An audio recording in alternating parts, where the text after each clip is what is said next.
مجھ سے کوئی گستاخی ہوگی؟ فرمایا نہیں. تو پھر مجھے چھٹی کیوں دی جا رہی ہے؟ تو حضرت عمر روئے اور یوں داڑھی پہ ہاتھ رکھا اور ایک بال الگ کر کے کہا یہ دیکھ میری داڑھی میں سفید بال آ گیا، اب یہ مجھے چین سے نہیں بیٹھنے دے گا. ہماری تو پوری داڑھی بھی سفید ہو جائے نا. میاں صاحب نے کہا ہڈیاں کھڑکن، ہڈیاں کمبن گوڈے کھڑکن تے اڑ گیا لک تیرا، اجے بھی بدیوں باز نہ آئوں جیو مرد دلیرا، فما اسبرہم علی النار.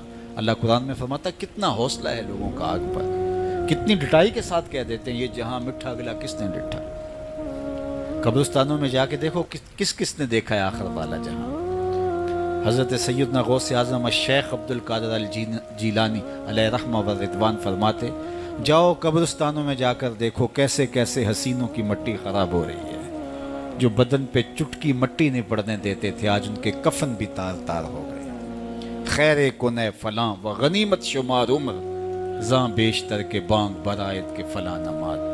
تو نے بھی چلے جانا ہے، یہاں بیٹھ نہیں رہنا. یہ اٹھتے ہوئے جنازے تجھے عبرت دیتے ہیں، یہ پھیلی ہوئی قبریں تمہیں بتاتی ہیں کہ میاں تم بھی اسی مٹی کا رزق بننے والے ہو، تم ہی یہی چادر اوڑھ کے سونے والے ہو. تم دو لباس کے دو کپڑوں کے اندر، دو سفید چادروں کے اندر ملبو. کہاں گئی وہ پوشاکیں، کہاں گئے وہ برانڈ، کہاں گئے وہ تمہارے قیمتی بیڈ، اور کہاں گئے اے سی لگے ماحول سے آراستہ کمرے. امیر ہے یا غریب ہے وہ 2 گز زمین اور وہی مٹی کا اوڑھنا، مٹی کا بچھونا، وہی 2 گز کفن، وہی کل کائنات. اور وہاں جو کیے ہوئے عمل ہیں وہی سکہ رائج الوقت ہوگا. تو قبل اس سے کہ وہ وقت آ جائے اور پھر ہاتھ ملے، فلاں چیخ کے کہتا تھا مجھے اس کی بات سن لینی چاہیے تھی، فلاں پکار کے کہتا تھا اس کی آواز پہ کان دھرنا چاہیے تھا، فلاں اٹھتا ہوا جنازہ مجھے عبرت دے دیتا، فلاں بندے نے مجھے یہ کہا تھا اس کی بات پہ کاش میں عمل کر لیا ہوتا. لیکن اس دن پچھتاوے سے کیا ہوگا؟ آج کا پچھتاوا کل کی بہتری کا ضامن ہو سکتا ہے، آج کا پچھتاوا زندگی بدل ہو سکتا ہے، آج کا پچھتاوا توبہ کا سبب و ذریعہ ہو سکتا ہے، آج کا پچھتاوا دل کے میل اتار سکتا ہے، اور کل کا پچھتاوا سوائے حسرت بڑھانے کے، سوائے دکھ بڑھانے کے، سوائے تکلیف میں اضافے کے اور کچھ نہیں ہوگا. اس لیے میں اور آپ اپنی زندگی کی منصوبہ بندی کریں. مجھے پتہ ہے میں کہاں کھڑا ہوں اور آپ کو بھی پتہ ہے کہ ہم کہاں کھڑے ہیں. آپ مجھے اچھا سمجھتے ہیں، یہ آپ کی مہربانی، لیکن مجھے تو پتہ ہے کہ اچھا ہوں یا نہیں. میں آپ کو اچھا سمجھتا ہوں لیکن آپ کو تو پتہ ہے کہ آپ کہاں کھڑے ہیں. اس لیے اپنے ضمیر میں جھانک کر کے دیکھیے، اپنے من میں اتر کر کے دیکھیے، اپنا محاسبہ کیجئے، اپنے اعمال کا تجزیہ کیجئے. جو نیکیاں کی ہیں اور جو برائیاں کی ہیں ان کا اندازہ کیجئے. جو برائیاں کی ہیں وہ تو کنفرم برائیاں ہیں، اور جو نیکیاں کی ہیں ذرا دیکھیے وہ نیکیاں ہیں یا ریا کے لیے کی ہیں، دکھلاوے کے لیے کی ہیں. نیکیاں کسی کو دکھلانے کے لیے کی ہیں، کس مقصد کے لیے نیکیاں کی ہیں؟ تھوڑی سی ریا بھی شرک بتائی گئی ہے. ساری محنت کہیں ضائع تو نہیں چلی گئی. ہمارے پاس ہے کیا؟ ہمارے دامن میں گناہ ہے تو لتھڑے بڑے ہم. سویر سے لے کر شام تک، چغلی غیبت سے لے کے بدکاریوں تک، نگاہوں کی بدکاریوں سے لے کر کے سوچوں کی بدکاریوں تک ہم کہاں پڑے رہتے ہیں. اور دوسری جانب ہمارے پلے میں نیکیاں کتنی ہیں ہمیں سارا پتہ ہے. ایک تو نامہ اعمال قیامت کے دن تولا جائے گا، ہم خود اپنے ضمیر کی عدالت میں ترازو گاڑ کے تولے. حضرت عمر فرمایا کرتے تھے حاسبو قبل ان تحاسبو، اس سے قبل کہ تمہارا حساب کیا جائے تم اپنا حساب پہلے ہی خود کر لو. کبھی آپ عمرے پہ جاتے ہیں یا بیرون ملک سفر کرتے ہیں تو وہاں سامان باندھ کر کے پہلے تول رہے ہوتے ہیں کہ ایئرپورٹ پہ پریشانی نہ ہو. حالانکہ ایئرپورٹ پہ اگر 2-4 کلو سامان بڑھ بھی گیا تو کوئی بات نہیں، 4 ریال دے کے آپ سامان لا سکتے ہیں. لیکن اس کے باوجود آپ وہاں کسی سے ترازو مانگ کے بار بار اپنے پیس تول رہے ہوتے ہیں کہ جناب ایئرپورٹ پہ جا کے پریشانی نہ ہو. تو اس دنیا پر بھی اعمال تول لو، کہیں نزاع کے وقت پریشانی نہ ہو، کہ حشر کے وقت جب اعمال تلنے لگے تو وہاں پریشانی نہ ہو. تو یہ تھوڑا سا وقت ہے، یہ زندگی مختصر ہے اور ہم تیزی کے ساتھ موت کی طرف بڑھ رہے ہیں. حضرت سیدنا علی المرتضیٰ رضی اللہ تعالیٰ عنہ فرماتے ہیں یہ تمہاری سانسیں جو ہیں یہ موت کی طرف اٹھتے ہوئے قدم ہیں. تم سمجھتے ہو ہم بڑے ہو رہے ہیں لیکن حقیقت میں تم چھوٹے ہو رہے ہو. چونکہ گنتی جب الٹی شروع ہو جائے تو کام جلدی 0 پر پہنچتا ہے. کبھی آپ اشارے پہ رکے ہوں تو 60 سے نیچے آ رہی ہو یا 70 سے یا 120 سے تو کام تو 0 پہ آ جاتا ہے، اور جب کام 0 پہ آ جاتا ہے تو پھر لال بتی جل جاتی ہے. اللہ اکبر. تو یہ تیزی کے ساتھ زندگی گزر رہی ہے اور ہم کوئی 60 سے نیچے آ رہا ہے, کوئی 55 سے نیچے آ رہا ہے, کوئی 50 سے نیچے آ رہا ہے, اور جب 0 تک آ جائیں کہ پھر اس سے آگے تو کچھ بھی نہیں ہے. ایک روایت میں آتا ہے ان اللہ یحب الشاب التائب, اللہ تعالیٰ توبہ کرنے والے جوان کو پسند کرتا ہے, اس سے محبت کرتا ہے. تو وہ محبوب بارگاہ ہو جاتا ہے جو جوانی میں اللہ جل شانہ ہو کے حضور رجوع کرتا ہے. یا کسی نے کہا تھا در جوانی توبہ کردن شیوائے پیغمبری, وقت پیری گرگ ظالم می شود پرہیزگار. جوانی میں توبہ کرنا پیغمبروں کا شیوا ہے. جب بوڑھا ہو جائے, دانت ٹوٹ جائیں, پنجوں میں زور نہ رہے, تو بھیڑیا شکار چھوڑ کر کے شریف بن کے بیٹھ جائے, تو یہ تو اس کی مجبوری ہے. جوانی میں توبہ کرنا جب قوا مضبوط ہوں, جب شباب کی جولانیاں ہوں, جب آرزوئیں جواں ہوں, جب خواہشیں پگلی ہوں, اور پھر اس کے باوجود اپنی خواہشات کو کنٹرول میں رکھنا, اپنی آرزوؤں کو لگام ڈال دینا, اور اپنی تمناؤں کو حصار میں رکھنا, اور اللہ سے ڈر کے گناہوں کو چھوڑنا, اور اس کے حضور سجدہ ریزیاں, اس کے حضور خشوع و خضوع کے ساتھ زندگی کے لمحات بسر کرنا, یہ خوش نصیب لوگوں کا مقسوم ہوتا ہے. تو وہ جوان جس کی جوانی یاد الہی میں گزری, جس کی جوانی ذکر الہی میں گزری, مصلی پہ گزری, تہجد کے لمحات میں وہ اٹھ کے اللہ کے حضور دعائیں کرتا رہا, التجائیں کرتا رہا, وہ جوان قیامت کے کڑکتے اس ماحول میں اللہ کے عرش کے ٹھنڈے سائے تلے ہوگا. تیسرا شخص جس کو اللہ تعالیٰ قیامت کے دن اپنے عرش کا ٹھنڈا سایہ عطا کرے گا, وَرَجُلٌ قَلْبُهُ مُعَلَّقٌ بِالْمَسَاجِدِ, وہ شخص جس کا دل مسجد کے ساتھ جڑا ہوا ہے, مسجد کے ساتھ لٹکا ہوا ہے. مسجد کی ملازمت, مسجد کی حاضری, مسجد کی صفائی, مسجد کی ستھرائی, مسجد کی پاکیزگی کے لیے کوشش, مسجد کی تعمیر, مسجد کی تزئین اور مسجد کی آبادی کے لیے دن رات کوشاں رہا. ایک نماز کے بعد دوسری نماز کا انتظار کرتا ہے. تو یہ خوش نصیب وہ ہے جس کا دل جڑا ہوا ہے مسجد کے ساتھ. ایک جلیل القدر نام آپ نے سنا ہے, اور وہ ہے ربی بن خسیم رضی اللہ تعالیٰ. انہیں حمامت المسجد کہا جاتا تھا, مسجد کا کبوتر. تو یہ کہا کرتے تھے اس قدر مسجد میں رہتے تو کہتے مجھے اچھا لگتا ہے کہ میں اللہ کے گھر میں رہوں.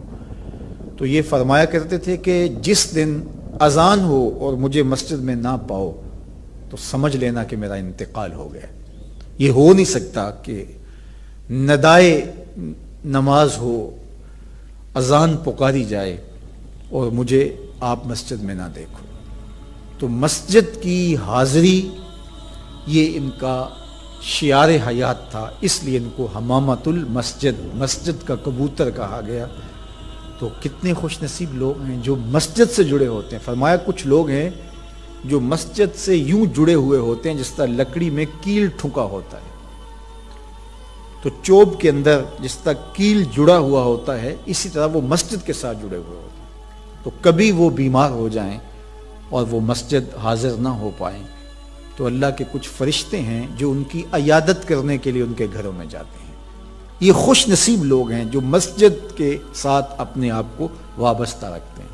فرمایا انما یامر مساجد اللہ, اللہ کی مسجدوں کو بس وہی لوگ آباد کرتے ہیں من آمن باللہ والیوم الآخر, جو اللہ پر ایمان رکھتے ہیں اور پچھلے دن پر ایمان رکھتے ہیں. تو اللہ اور پچھلے دن پر, آخرت پر ایمان رکھنے والے مسجدوں کے ساتھ وابستہ رہتے ہیں, مسجدوں کے ساتھ جڑے رہتے ہیں.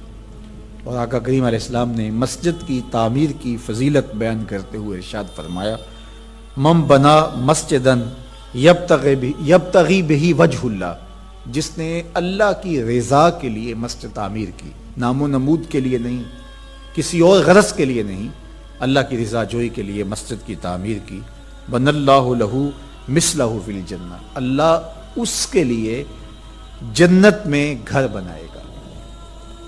تو یہ بلکہ پوری مسجد بھی نہیں، آدھی اینٹ کے برابر بھی اگر کسی نے مسجد کی تعمیر میں حصہ ڈالا، تو ایک جانور کے گھونسلے کے برابر بھی کسی نے مسجد کی تعمیر کی، تو اس کے لیے بھی یہ فضیلت بتائی گئی کہ جنت میں اس کو محل دیا جائے گا، قصر دیا جائے گا. تو یہ اللہ کے پاکیزہ گھر ہیں. مساجد بیت اللہ کی بیٹیاں ہیں، کعبۃ اللہ کی بیٹیاں ہیں. یہ اللہ کے پاکیزہ گھر ہے. خیر الاماکن، بہترین جگہیں اس کائنات میں اللہ کے گھر مسجدیں، اور بدترین جگہیں بازار بتائی گئے ہیں، اور حکم دیا گیا ہے کہ بازار میں دیر سے جاؤ جلدی واپس آ جاؤ، اور مسجد میں جلدی آؤ دیر سے واپس جاؤ. تمہارے جو لمحے اللہ کے گھر میں گزریں گے وہ عبادت میں گزریں گے، وہ ذکر و فکر میں گزریں گے. تمہارے اٹھنے والے وہ قدم جو مسجد کی طرف اٹھتے ہیں، وہ قیامت کے دن ظلمت سے نجات کے ضامن ہوں گے. وہ چراغ بن کے تمہاری زندگی، آخرت کی زندگی کے اندر چراغاں کر دیں گے. تمہیں جنت کی طرف لے جانے والے وہ قدم ہیں جو مسجد کی طرف اٹھتے ہیں، مسجد کی طرف بڑھتے ہیں.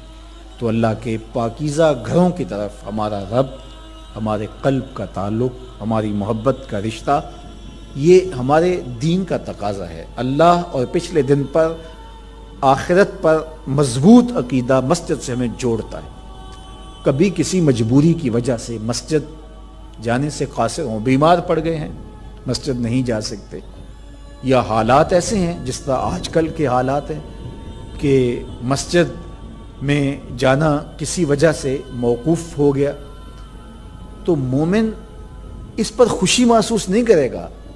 وہ بیماری کی وجہ سے یا کسی اور سبب سے مسجد نہیں جا پا رہا تو اس کا اندر بے چین ہوگا، اور وہ دعائیں کرے گا، مالک وہ لمحے آئیں کہ تیرے پاکیزہ گھر میں میری حاضری ہو، تیرے دربار میں حاضر ہوں، تیری چوکھٹ پہ جا کے سلامی پیش کروں، میری پیشانی تیرے حضور مسجد کے فرش کو چھوئے اور تیری بندگی کے ترانے گائے.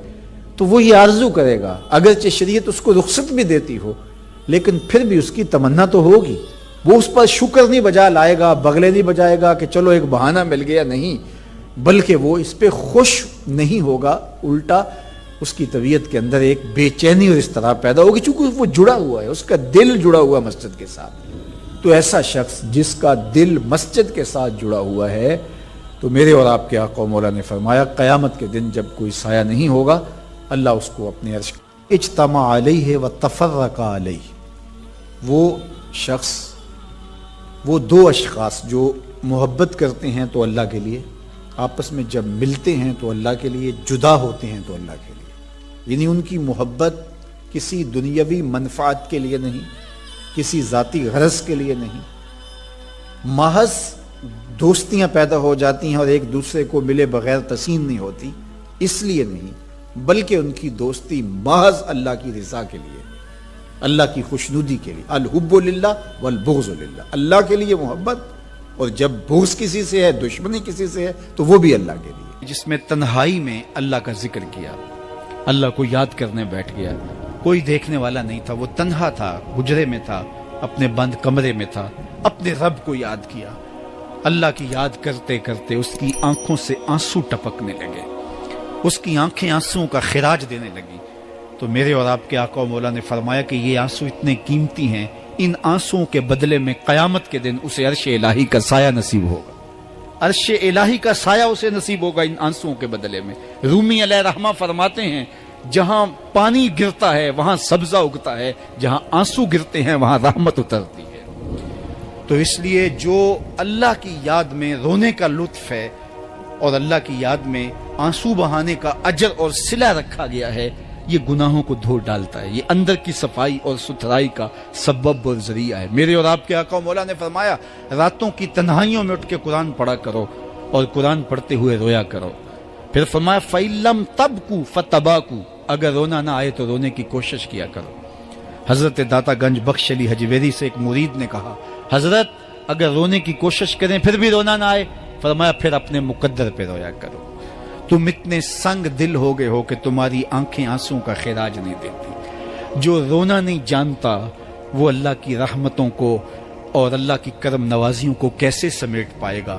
بچہ روتا ہے تو ماں دودھ دیتی ہے، جب بندہ اللہ کی حضور الہاؤ زاری کرتا ہے، عجز کرتا ہے، انکساری کرتا ہے، تو اللہ کی رحمتوں کو جوش آتا ہے اور اللہ تعالیٰ کی رحمتیں اس پہ برستی ہیں، اور اس کے نہ صرف گناہ معاف ہوتے ہیں بلکہ اللہ تعالیٰ اس کے گناہوں کو بدل کے نیکیوں میں تبدیل کر دیتا ہے۔ ایک فقیر تھا، ملنگ درویش، اللہ کا بندہ، اس کی عادت یہ تھی کہ اپنے ڈیرے پہ آنے والوں کو کھلاتا، ان کو پلاتا، ان کی ضروریات کا خیال رکھتا، لیکن کو مالی آسودگیاں نہیں تھی۔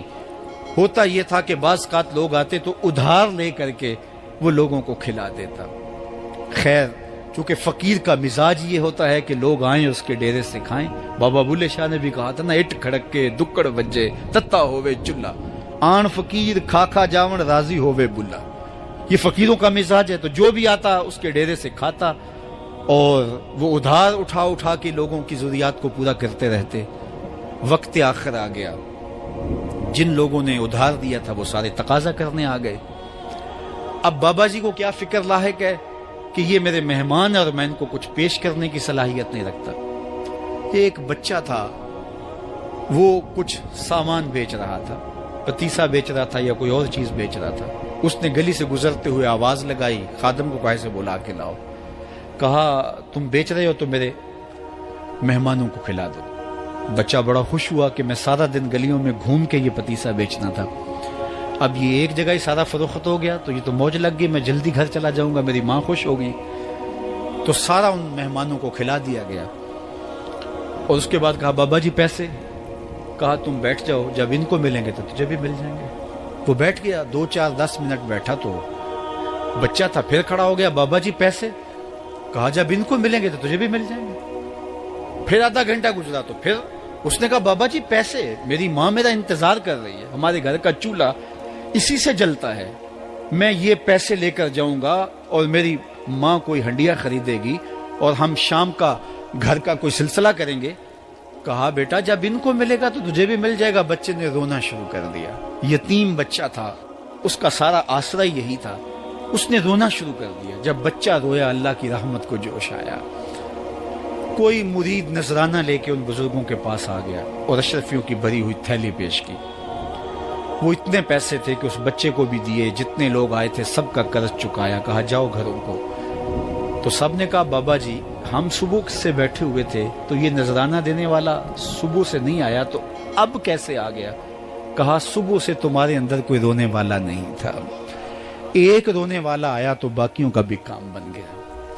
بعض اوقات کسی ایک شخص کی وجہ سے باقیوں کی خطائیں بھی معاف ہوتی ہیں۔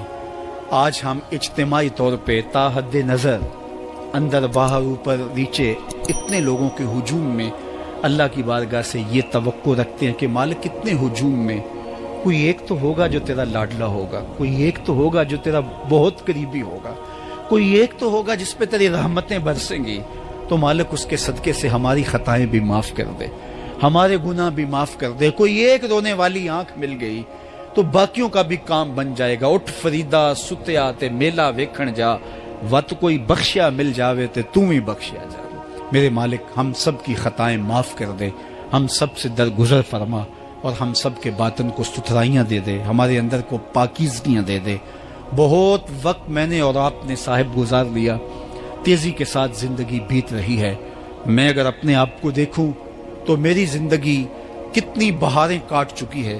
اگر آپ اپنے آپ کو دیکھیں، کوئی 60 سال، کوئی 20 سال، کوئی 25 سال، زندگی تیزی کے ساتھ گزر رہی ہے۔ بندہ جب سوچتا ہے کہ میں 40 سال کا ہو گیا ہوں تو آگے میری زندگی کے اگر 30 سال بھی ہیں تو 30 سال تو کافی ہیں، لیکن وہ پیچھے اگر پلٹ کے دیکھے تو 40 سال یوں گزر گئے جس طرح چٹکی بجائی جاتی ہے۔ جب چٹکی بجانے کے وقت میں 40 سال گزر گئے محسوس ہوتے ہیں، تو جو باقی 30 سال اگر ہوئے بھی وہ تو گمان ہے میرا، وہ تو گمان ہے آپ کا، ہمیں تو ایک سانس کا بھی نہیں پتا۔ پوچھا گیا زندگی اور موت کے بارے میں کیا خیال ہے؟ کہا فجر پڑی ہے، پتہ نہیں ظہر پڑھ سکیں گے یا کہ نہیں۔ کہا اتنی لمبی امیدیں لگائے بیٹھے ہو، کہا ظہر پڑی ہے، پتہ نہیں عصر پڑھنے کا موقع نصیب ہوتا ہے کہ نہیں۔ کہا یہ بھی طول عمل ہے۔ ایک بولا عصر پڑی ہے، پتہ نہیں مغرب پڑھ سکیں گے یا کہ نہیں۔ کسی نے کہا ایک رکعت پڑی ہے، پتہ نہیں دوسری رکعت بھی پڑھنا نصیب ہوتی ہے یا نہیں۔ کہا یہ سب تمہارے منہوں کی باتیں ہیں، میں تو کہتا ہوں ایک طرف سلام پھیرا ہے، پتہ نہیں دوسری طرف سلام بھی پھیر سکیں گے یا کہ نہیں۔ کیا موت اتنی قریب نہیں ہے؟ ہم نے اپنی آنکھوں کے سامنے لوگوں کو جدا ہوتے یوں نہیں دیکھا ہے. ہم کہتے ہیں اس کی خبر سنا رہے ہو موت کی، یہ تو میں نے ابھی سبزی والی دکان پہ دیکھا تھا. لیکن جب موت آتی ہے تو ایک لمحے کا تقدم اور تاخر نہیں ہوتا. تو صاحب آئیے اپنی زندگی کو اللہ اور اس کے رسول کی راہوں پہ ڈالے. آج وقت ہے، آج موقع ہے، آج توبہ کا دروازہ کھلا ہے. کل سب کچھ نہیں ہوگا. آج اس کی رحمتیں آواز دے رہی ہیں. آج وقت ہے، وقت پر کافی ہے ایک قطرہ بھی آب خوش ہنگام کا. جل گیا جب کھیت برسا می تو پھر کس کام کا. اب آئیے سنیے، اس کائنات کے اندر ہمیں وہ خواتین ملیں گی جو پردے کے پیچھے تھی، لیکن پردے کے سامنے ماں نہیں آئی، عبد القادر جیلانی آئے. ماں پردے کے پیچھے تھی، پردے کے سامنے فرید الدین گنج شکر آئے. ماں پردے کے پیچھے تھی، مہر و ماں نے بھی آنچل نہیں دیکھا، لیکن پردے کے سامنے کربلا میں حسین ابن علی آئے. تو یہ پردے کے سامنے آئے، وہ پردے کے پیچھے تھی. تو جب مائیں پردے کے پیچھے ہوں تو پھر بیٹے جو ہیں وہ پردے کے سامنے آ کے وہ نقش ثبت کرتے ہیں کہ جو لوگوں کے زندگی کے نقوش کو جو ہے وہ اجال دیتے ہیں اور تقدیر بدل دیتے ہیں. تو اس لیے ماؤں کی ذمہ داریاں گھر سنبھالنا ہے.